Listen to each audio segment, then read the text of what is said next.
Hey there, Susan Joseph. Hope all is well with you today. Today is a video based on selling your home, most likely with an agent. But these are just some steps on how to sell your home fast and for top dollar. So hopefully you find some of this information helpful. And again, I'll give you my cell phone at the end, and you can feel free to call me as always with any questions on anything that we cover here today. So including this video is going to actually include the 7 biggest home selling mistakes. And knowing that the real estate market has changed, you really need to know how to sell your home fast and for top dollar. The longer you sit on the market, the more money you're going to lose. So, not so long ago in the real estate market when you could make a small fortune, I can remember the very good years where you could buy a house and sell it in a year for $60,000 profit. Well, times have certainly changed, and a large percentage of homes listed for sale right now never sell because of the abundance of homes on the market. So make sure that your house isn't one of them. Let's make sure that we get your house out there, get it sold, and for top dollar. Know why you're selling and keep it to yourself. The reason behind your decision to sell affects everything from, setting a price, how much money to invest in getting your home sold. Different goals will dictate different strategies. However, keep your motivation to yourself. So what this means is if it's a short sale, if you're losing money, if you need to sell quickly, then obviously the biggest thing you need to do there is price your house aggressively to sell. Don't worry about spending a ton of money. Make it show ready. But the bottom line is these people are already going to get a great deal on your house. So with a short sale, your biggest thing is to get your lender approval and to get that house priced aggressively.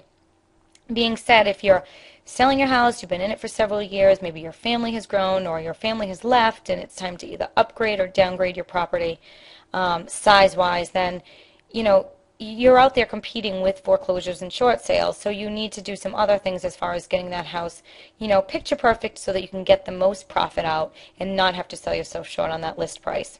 So different goals dictate different strategies. Do your homework before setting a price. Picking a price is not something that you should do lightly. If you go too high or you go too low, you're going to shoot yourself right in the foot. You're going to sit on the market for a long time, and after a while you become that elephant in the room that we always talk about, where people are wondering what's wrong with that house. They just kind of skip you by after a while. They see you on the websites. As soon as the front picture pops up, they're like, oh yeah, that one's been on forever. Keep going. And there's no reason. And at that point, you can even put your house so aggressively that you still can't get people in the door. So be very, very careful when setting a price. It's extremely, extremely important. Your agent should actually do a lot of this homework for you, but find out what homes in your own and similar neighborhoods have sold for in the past 3 to 6 months and research what current homes are listed for. You really want to base your list price more on what they're selling for than what they're listed for. Being said, you also need to look at the properties that are listed and make sure that you're in the top 2 houses as far as square footage and amenities in your price range. So make sure that you are priced aggressively in regards to the houses that are listed, and make sure that you're priced right in regards to the houses that have sold. Find a good realtor to represent your needs. 3/4 of homeowners claim that they would not use the same realtor who sold their last home. That's kind of a sad statistic to me. I would really like to hope that all of my clients would come back to me. But dissatisfaction boils down to poor communication, which results in not enough feedback, lowering the price, and it can cost you thousands and thousands of dollars. Choosing a realtor, extremely, extremely important. I cannot tell you how many situations I bump into as a buyer's agent where I am horrified at some of these listing agents. So there are some great agents out there and there are some not so good agents out there. So, keep in mind when you send an email or when you make a phone call to list that house, who's getting back to you fairly quickly and who's not. Because that's exactly what's going to happen when those buyers call. So, keep that stuff in mind. Good agent is very, very important. Maximize your home sales potential. Appearance is critical. You may not be able to change your home's location or floor plan, but you can do a lot to improve its appearance. Allow the buyers to imagine themselves living in your home. The decision to buy is based on emotion, not logic. And let me tell you, at the end of the day, it's going to be, what it is. Personally, I live on a highway. No matter what I do to improve my home, at the end of the day, I live on a highway. Maybe you live on a street where there are homes that are $180,000 homes. You can improve that home to $250,000, but at the end of the day, you're still in a neighborhood with $180,000 homes. So change what you can, know what you can't, spend the money where it's going to get you the most return. Appearance is huge. Get an agent in there who cares about this, because I certainly do. I go room to room when we photograph. I get that house show ready. If there's something I can't do, I make sure that you have a to-do list, and before we take photos, that gets done. And if you don't want to do anything, be prepared to price that home much more aggressively. Know your buyer. In the negotiation process, your objective is to control the pace and set the duration. What is your buyer's situation? Are they in a lease? Do they have to move? Is their lease up in 6 months and they don't really care when they find a place? Are they pre-approved? How much are they pre-approved for? As a buyer's agent, I do not give up a lot of this information. However, it's always worth a shot. So, have your agent ask these questions. Maybe they can get, further than you think. So try to find out your buyer's motivation because knowing your buyer puts you a little bit more in control. Make sure the contract is complete. Make sure that when you fill out that seller's declaration of property condition that you disclose absolutely everything. Again, Connecticut, Rhode Island, mandatory. Massachusetts, not mandatory. I generally have a seller fill it out anyway if they would like. Be proactive. Go beyond, disclose absolutely everything.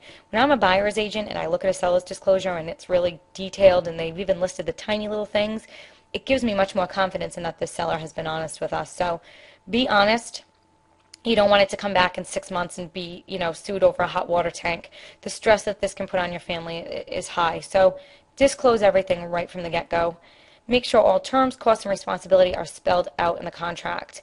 Resist the temptation to diverge from the contract, like, letting the buyer move in early, extending the mortgage condition date. Sometimes you have to, be easy to work with, but don't go too far. And don't go off that. If there's things that are supposed to stay, leave them. If there's things you're supposed to take them. Stick to the contract. Don't move out before you sell. Studies have shown that it is more difficult to sell a home that is vacant because it looks forgotten, simply not appealing. If you move, you're also telling buyers that you have a new home and are probably highly motivated to sell. They know that you're paying to heat it. They know that you're paying taxes. And they know no matter how well off you are, nobody wants to throw money away and that you're probably much more motivated being that you're in your new home. So that's something to really try to keep in mind. Really try not to move out before you sell. It can cost you thousands of dollars, so stay there if you can. 7 deadly mistakes that most home sellers make: failing to analyze what they're selling, overpricing, letting emotion get involved. Go by your square footage. Go 20% in either direction. Go to the ceiling of that price point and see what it is. Know realistically what you're selling. Not preparing your home for the buyer's eye. Anything smaller than a football needs to go. That means all your clutter, pack it up, you're moving anyway. Closets down to 50%, personal photos, extra furniture, get it out. Pricing your home incorrectly, again, that kind of goes along with analyzing, what you're selling. Make sure that your house is priced right. You only have one shot at being that new listing. Selling too hard during showings. Hopefully you're hiring an agent and you will not be there during showings, nor will your listing agent, because quite honestly, they tend to follow you around. You want to lockbox that house, let the buyer's agent show it on their own. If you are selling it yourself and you have to be there, let them in and step aside. Let them walk through the home on their own. Do not follow them room to room. It's very, very obvious when you're selling too hard. Signing a long-term listing agreement without a written performance guarantee. You know what I always tell people when I go to a listing appointment? That if they want to list with me for 4 weeks and then if they're happy we can extend, fine with me. I'm that confident in my services that I know that they will not go anywhere. So, if someone's demanding that you, go into a 6-month contract, that's really going to come down to your personal, your gut instinct with that person. But if they're that good and they're that confident in their ability, they know that once they're with you for 4 weeks that you're going to re-sign with them. And that's kind of, generally what I do. If I have somebody who's, anxious about signing a long-term listing contract, certainly. Making it difficult for buyers to get information on their homes. Make sure your agent's returning phone calls. A flyer box is another great way to get information out there. Make sure that the information in MLS is correct and that it's out there. Make sure that you're all over that internet. So make it easy for buyers to get information. And failing to obtain pre-approved mortgage for your next home. Do that before you list.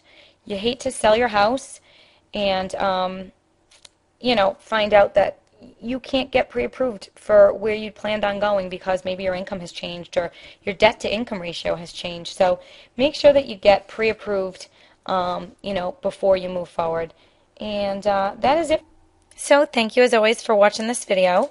I'm going to sign off for now. Please feel free to give me a call at any time on my cell, 401-678-0576, if I can help you out in any way at all. Also, feel free to email me if that's what works best for you at susanjoseph@remax.net. So I will see you in the next video. Until then, stay well.